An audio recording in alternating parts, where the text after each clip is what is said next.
everybody, it's Ben again. So this week for our Searing Saturday segment, it's actually coming from an idea that we got from a comment that we got on social media. So somebody asked, when we were talking about cooking grates last week, what's conductive heat? What is conduction? What's going on inside my grill when that heat's being transferred from my cooking grates to my food? So we're going to go through conduction, but we're also going to go through convection and radiation as well, because there are three core principles that are happening inside your grill when you're cooking. So right now behind me, because it's much better to visualize this with a live flame, I've got some different components of the grills turned on so that we can see exactly what's happening. So like I said, there's three different things that can happen when you're cooking. You've got conduction, convection, and radiation. We'll start with conduction because that's basically where this came from cooking grates. So when you're cooking on your cooking grates, they work like a battery. They get charged up with lots of energy. And that energy basically gets stored there as long as it's being replaced, waiting to transfer it to something else. So waiting to conduct that energy through to something else. Now those cooking grates, as they get charged up, because they're getting charged up with the energy that's coming off of your burners that are generating all of that heat, they're getting charged up with that heat energy.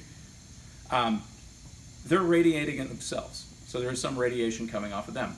But the conductive part comes in when you take that steak or that chicken or those chicken wings or that burger and you slap them down on top of the cooking grate and they start transferring that heat. They start transferring all that stored energy. So science class, all of those molecules on the inside that are moving very quickly on the inside of the cooking grate are now transferring their heat energy through to your steak. So when you look at the steak and you see that iconic sear mark, that sear mark is actually a burn mark because there's so much energy stored in the cooking grates that it's easy for them to directly transfer them to the steak. That's why you see that iconic sear.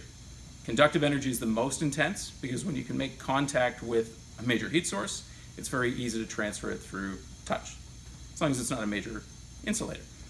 So conductive energy is where we get our sear mark from. In grilling, that's what you're going to see. It's also pots and pans when you're dealing with them, when you're working with sauteing, getting that nice golden brown or getting that nice dark sear from a full surface sear on a griddle. That's all conductive heat, that's all conductive energy. But all of that comes from, come on in here, Jeremy. We'll get into the heat. All that comes from radiant energy that comes from the burner itself. So we've got these ribbons of flame. Every Royal King burner's got two ribbons of flame. 1, 2, 3, 4 on just these two burners here. Those ribbons of flame are generating lots of heat, and that heat radiates up as you're grilling. It's going to radiate out in a bubble as well. So that bubble of heat is what's mainly going to cook your food that's not making contact with hot steel.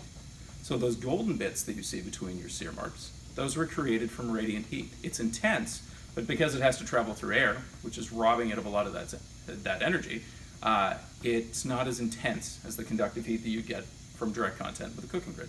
Radiant heat is most of the grilling that we see for golden brown chicken wings. Radiant heat's what's going to cook pork tenderloin that you're cooking in direct, or those roasted vegetables where you've turned the heat down and the cooking grates don't have as much energy in them. Or you're using a grill topper and it just came out of the grill cold, a lot of radiant heat is going to cook that. Now that radiant heat is basically causing any of the air within the grill to move as well. Now, I got told last week that I talk with my hands too much, so I'm trying to slow it down this week. I think I'm failing horribly. It's okay. That radiant heat is also causing air to move inside your grill. And that air that's moving is convective energy. So as that radiant heat causes the air above it to rise, that air rises up and it basically hits the top of the cook box.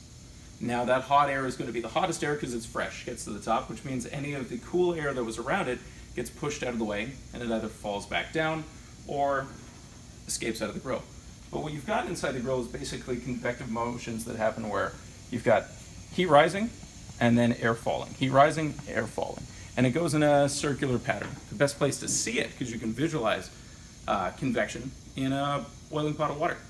So the water at the bottom is actually slightly hotter than the rest of the water in the pot. That hot water rushes up, cools when it hits the surface, and it comes back down, and it keeps going in a cyclical fashion, basically.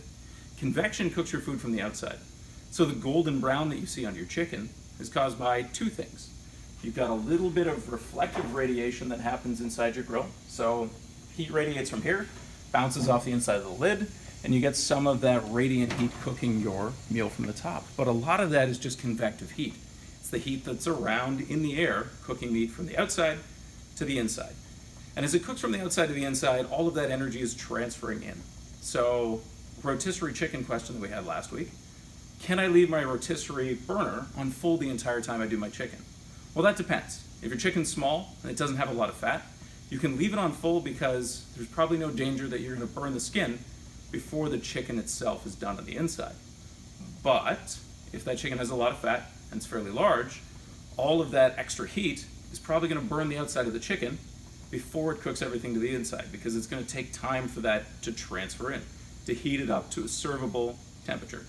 So most of the stuff that you're looking at with cooking temperatures, doneness, tenderness, all of that, it's really just the transfer of energy. It's all that stuff that we learned in science class in high school. We're transferring energy from an incredible heat source to something else. Now, something to keep in mind there is when we talk about grilling, we're never talking about the temperature of the burner itself. So when we say to grill a steak at 500 degrees, the flames in your grill are about 1500 degrees Celsius or 2700 degrees Fahrenheit. They're incredibly hot. They lose a lot of that heat as we move away from them in distance. Now, they can charge up steel mass that's around them with a lot of energy, but it's never that same intensity that it is at the burner itself. So when we talk about grilling, that's mainly the grilling temperature that you'd see at the cooking surface. So when we say to grill a steak at 500 degrees Fahrenheit, that's right at the grilling surface. That's what you're going to register in the thermometer on the lid. So it's not the same intensity. When you look at an infrared burner, like this one over here, we know that that flame is way hotter than what we say the cooking temperature is. So when you talk about an infrared burner, we say that this is 1700 degrees of searing heat. But down inside the burner itself, it's about 1000 degrees hotter than that. So flames are incredibly hot. We never talk about the flame when we talk about grilling, because we know that that's going to be the hottest, at least variable part of the entire fire. But yeah, that's kind of the quick overview on convection, conduction, and radiation. If you've got any questions on this or any other food science questions, ask them. We've got a lot of great resources that we can share. Like I said, I'm Ben Street. I'm the culinary director here at Broil King, and this is Searing Saturdays. So thanks a lot for watching. I'll see you next time.